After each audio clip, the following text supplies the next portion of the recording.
Alabama Monroe, à la base, c'était une pièce de théâtre. En fait, c'était une pièce de théâtre bizarre, c'est-à-dire c'était un concert de bluegrass et les personnages principaux, les chanteurs, commençaient à parler, à raconter leur histoire. J'aurais pas fait Belgica si j'aurais pas fait Alabama Monroe, je pense. Enfin, peut-être j'aurais fait un film pareil, mais pas avec la même importance liée à la musique, je pense. Donc c'est un film mène à l'autre. Et en même temps, c'est vraiment une contre-réaction. C'est un film complètement différent. C'est beaucoup moins émotionnel, c'est beaucoup plus rock'n'roll. La mise en scène est complètement différente. Même dans l'écriture, je savais que je voulais faire des trucs différents. Il n'y a pas de flashback. Donc, sur tous les niveaux, c'est un autre film. En même temps, la musique, qui est d'ailleurs utilisée différemment, parce que ce n'est pas les personnages principaux qui jouent ni chantent. Mais oui, la musique fait partie de l'histoire, fait partie du drive du film, de l'énergie. Et comme dans Alabama Monroe, c'est pas... Je ne vais pas dire que c'est un troisième personnage, mais c'est un... Pour moi, le Belgica, le bar, c'est un troisième personnage. Et c'est au fait, la musique, c'est le décor du bar. J'adore travailler avec des personnalités fortes en ce qui concerne la musique. Jeff, par exemple, on a collaboré la première fois pour Dagen zonder lief. C'est un film qui n'est pas sorti en France. Mais là, on l'avait demandé parce qu'il est pianiste. De jazz, et c'est un score solo piano, jazz ou trio. Et pour la Méritude, on lui a demandé de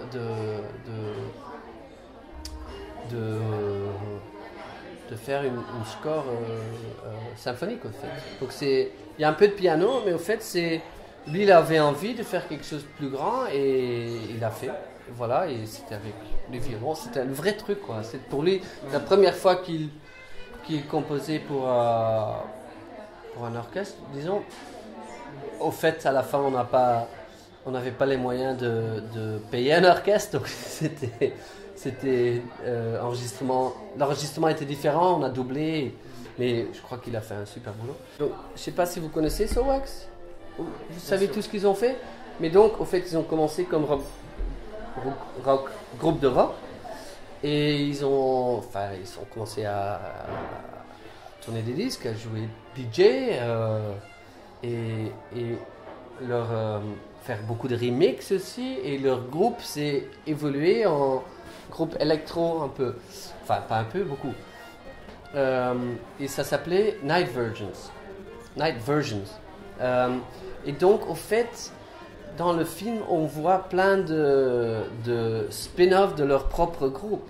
On pourrait dire que The Shits, avec Davy Coppens, c'est le Soulwax d'il y a 15 ans.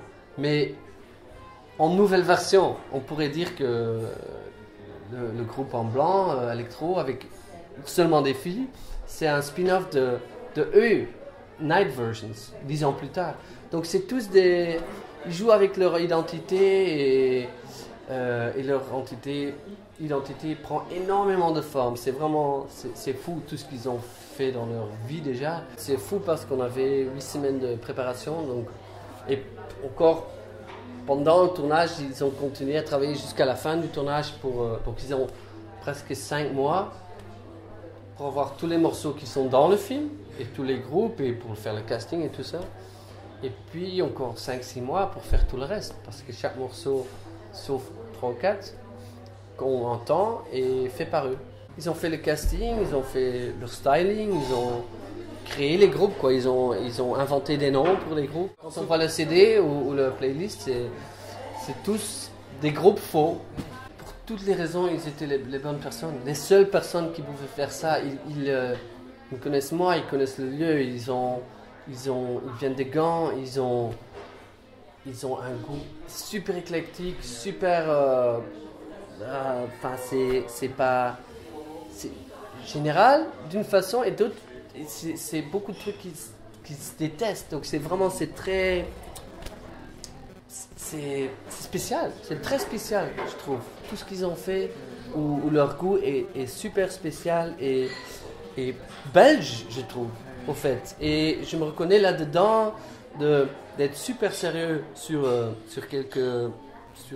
certains sujets et super absurde, un peu con, un peu frivole sur d'autres et de faire un mélange de tout ça. Voilà. Quand on était en train de travailler sur la première version, moi j'ai apporté des morceaux, c'était la musique de Drive. Il travaillait jamais sur les images, il nous livrait juste des morceaux. Et ce qu'on préfère, mon monteur et moi, et c'est surtout mon monteur qui est vraiment très doué à ça, c'est qu'il demandait toutes les couches à part. Donc il faisait des morceaux, mais qu'on pouvait élargir et que lui pouvait, sur l'image, alors construire des musiques avec les différentes couches. Quand on fait un film, il faut se mettre d'accord que c'est le réalisateur à la fin qui décide. En même temps, et ça c'est fait absolument, c'est tout le monde qui travaille avec doit avoir la liberté complète à un certain moment. Et eux, ils ont absolument eu ça. Certaines scènes devaient être trop longues, devaient avoir une chanson presque complète, comme avec l'ouverture, avec la fanfare, avec la musique électronique. Quand le montage était fini, il y avait beaucoup de musique qui était prête, enfin la musique qu'on voyait, beaucoup d'autres musiques qu'il fallait encore refaire. Quand ils ont tout refait, les semaines qui suivaient, et on regardait la première fois le film fini, avec toutes les musiques finies, tout à coup on s'est réalisé que c'était trop, qu'il y avait trop de musique. Et ça a mené à deux choses, qu'on a enlevé beaucoup de musique, mais qu'on a encore coupé dans le montage. Peut-être un jour, je travaille avec un vrai compositeur qui a fait un millier de films et qui fait différemment. Badalamenti, il est incroyable. Le score qui marche, qui fonctionne vraiment émotionnel, pour moi, c'est ça, les trucs. Comme The Revenant, vous avez vu? Là, je trouve ça fabuleux, le score. Ou Nick Cave et Warren Ellis, je trouve qu'ils font des bonnes choses. Quand la musique est aussi du son. Ouais, et que c'est des moods, des mélancolies. Ouais. J'aime aussi quand c'est mélodieux, quand on y va, que tu n'as pas de gêne, que tu y vas à 100%. Ça peut être tenu aussi et très très beau, fonctionner. Il ne faut pas toujours faire la même chose, c'est ça. Il n'y a pas de règle. Ben, il faut... Ça, c'est... Bon, je trouve que mon monteur est fabuleux à ça. C'est à quel moment est-ce qu'on cache émotionnellement. Il faut oser, mais il faut le faire au bon moment. Si on le fait au mauvais moment, ça peut être sentimental, mauvais. C'est soap, TV, c'est pas bon. Et si on déplace le même morceau, ça peut être génial. Mais ça doit évoquer autre chose, ça doit essayer de toujours raconter 2-3 fois, pas être 1 sur 1. Mais c'est avec tout ce qu'on fait dans le cinéma.